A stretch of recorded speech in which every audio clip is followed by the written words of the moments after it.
So I'm bringing some reflections from Latin America, a continent of immigrants, and Uruguay, a country of asylum. And I'm addressing the religious dimension of the refugees' issues.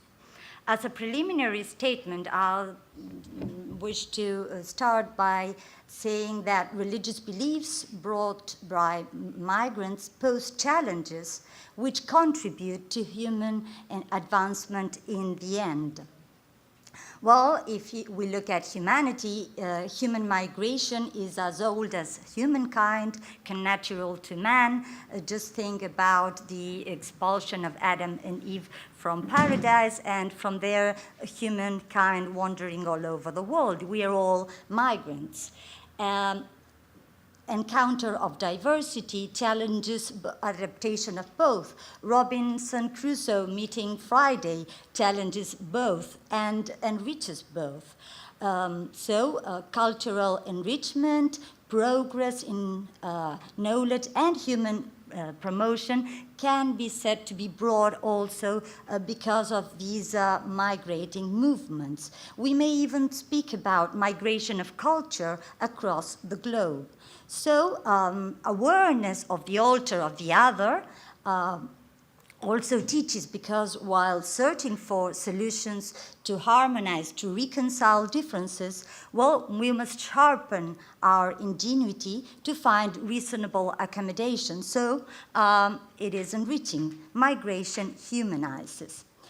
What about the religious dimension of refugee protection? What does religion have to do? Well, religion might be the cause of asylum seeking, the cause of persecution.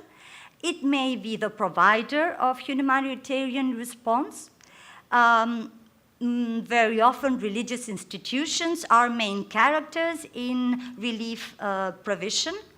And moreover, religious rights of migrants, asylum seekers, ought to be respected. When I was researching on this topic, it occurred to me that the word sanctuary, which has obviously a religious connotation, also meant a place of refuge, of shelter. And I went back to the Greek myth of Cassandra. She took shelter at the temple of Athene, and there the Greek soldier Ajax attacked her and violated the shelter, the sacred place. If we look at the Bible and Christianity, God itself is referred to as a place of shelter, and temples also. So religion provides asylum, both physical and moral, to the mind and the soul, and religion may be the main provider of relief. Let's talk about Latin America. Well, we living in South America historically come from somewhere else. So there's this greatest walk outlined by scientists. We are all migrants. Why is Latin America a continent of pacific coexistence? Somebody just asked me a few months ago. Well, perhaps the answer is in its religious diversity, its multicultural societies, the permanent immigration. We are used to living side by side each other. And that is why when we look at the legal framework, the focus is set on persecution in itself, or fear of persecution, not so much in distinguishing between asylum and refugee, which in the Latin American context are absolute synonyms. So we may speak of Latin America's open door attitude towards migration. I'm not going to to explain all these treaties. They are in the papers. I only want to focus on the American Convention on Human Rights, which proclaims on the one side the right to freedom of religion or belief and conscience, and specifically concentrates on freedom of movement and residence, and particularly proclaims that every person has the right to seek and be granted asylum in a foreign territory, and also that collective expulsion of aliens is prohibited. Well, I welcome you to my country now, Uruguay. We are proud to say we have a positive attitude towards asylum. In fact, Portuguese ambassador said it's one of the countries which more generously has granted it. It is considered a right of the individual and not a power of the state. Our historical background is very rich. Let me just stop at two incidents during during the Holocaust. One was in Hamburg, where 150 Jews took shelter in the garden of the Consul General residence, and the Consul General ordered the gates to be closed in order to shelter them. When the SS came to fetch them, the Consul General took a step forward carrying the Uruguayan flag and said, "This is Uruguayan territory, you cannot come in." And well, the SS took a step back, and these people were granted passports, and they finally established in Uruguay. This picture by Uruguayan artist Gurvit represents a suitcase full of leaves. The first, well, not the first, I'm sorry, but this flow of immigration. Another incident took place in the embassy in Netherlands. The ambassador took the train with some Jews who were escaping, and he stood up for them when the SS was trying to capture them. But they were granted visas and were safely conducted, and then came to Uruguay as well. So welcome to Uruguay. Our legal context, our legal framework is also welcoming. I'll just want to point out we have a specific law on the right to refuge and refugee, and the UN High Commissioner on refugee representation is done by an agency that's Ecumenical Service for Human Dignity. So again, a religious organization there to support. Last year, we had two contingents of immigrants. First, well, we are a very small country, both in population and territory. So perhaps you think of 5 Syrian families, it's not so much, but for us it was. The main concern of these families who were coming, before coming, was, will we be able to practice our religion in Uruguay? One thing is to be outlined is that the Marianist brothers were the ones who hosted at the beginning. So again, a religious organization. Well, the issues the challenges that were posed had to do with marital authority and patriot protesters. The violence found a limit, a legitimate restriction to freedom of religion or belief if it was invoked in this issue. Then the issues in the workplace, times of prayer, wearing the veil in the workplace. No claims are going on so far.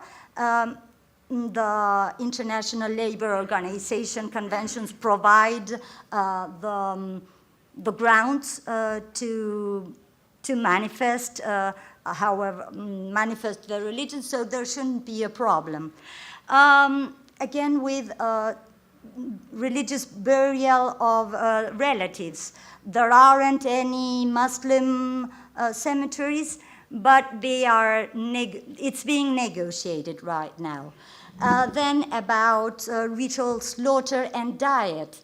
Well, we have halal meat, and Uruguay even exports halal meat.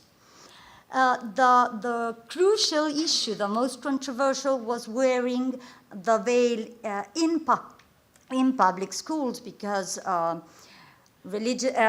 education, public education in Uruguay has the dogma of secularism or secularity, depending on your side. So opposition on the grounds of secularism was brought by a former president, by other representatives. But on the other side, there was a human rights respect perspective allowing it. Some others denied the religious nature of this conduct and said it's more a cultural than a religious issue.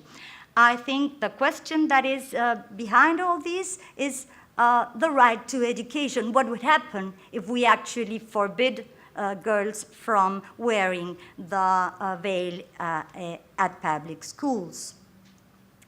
Last year, by the end of the year, another contingent of refugees arrived. 6 former prisoners from the United States prison in Cuba, Guantanamo. They were all Muslims. They were charged with or suspected to be terrorists, but we provided asylum. There was one question, and it's very odd, I know, about religious marriage. Let me explain. Religious marriage has no civil effects in our legal system in Uruguay. The civil marriage must precede it. If not, it is considered a crime. And you say, well, but how could this be? Well, it's a very old law, but it is still a law. So there were 3 love stories. You see, 6 former prisoners, 3 love stories, 2 got married, only through religious marriage. So there were complaints from a bishop who said, why I, a Catholic bishop, must go to prison if I celebrate a religious marriage, and this imam, well, nothing happens with him. Nothing happened. They were only just claims in the press, but we might argue, is it still a crime? Is the crime still in force? Or has it been overruled by human rights law? And then the last issue, which was posed by these former Guantanamo prisoners, was during the hunger strike. 2 of them got involved in a hunger strike in front and camping in front of the US embassy in Uruguay. When it was suggested to compulsorily feeding them, some forensic doctors contradicted. They posed conscientious objection to compulsorily feed these human beings. So some final reflections. Should migrants keep walking? And I'm meaning it from 2 perspectives. Should they keep walking but not here? Just look for somewhere else? Or keep walking, keep coming, you're welcome. Okay, yes, that's the end. Do these events trigger reflection on the place of religion, on human dignity, freedom of religion? Immigration, I believe, teaches. It might be uncomfortable, but it teaches. Encounter with the altar humanizes. And one more reflection. Most, if not all of us, believe in some form of transcendence. Hopefully, we will be asylees somewhere else in the afterworld.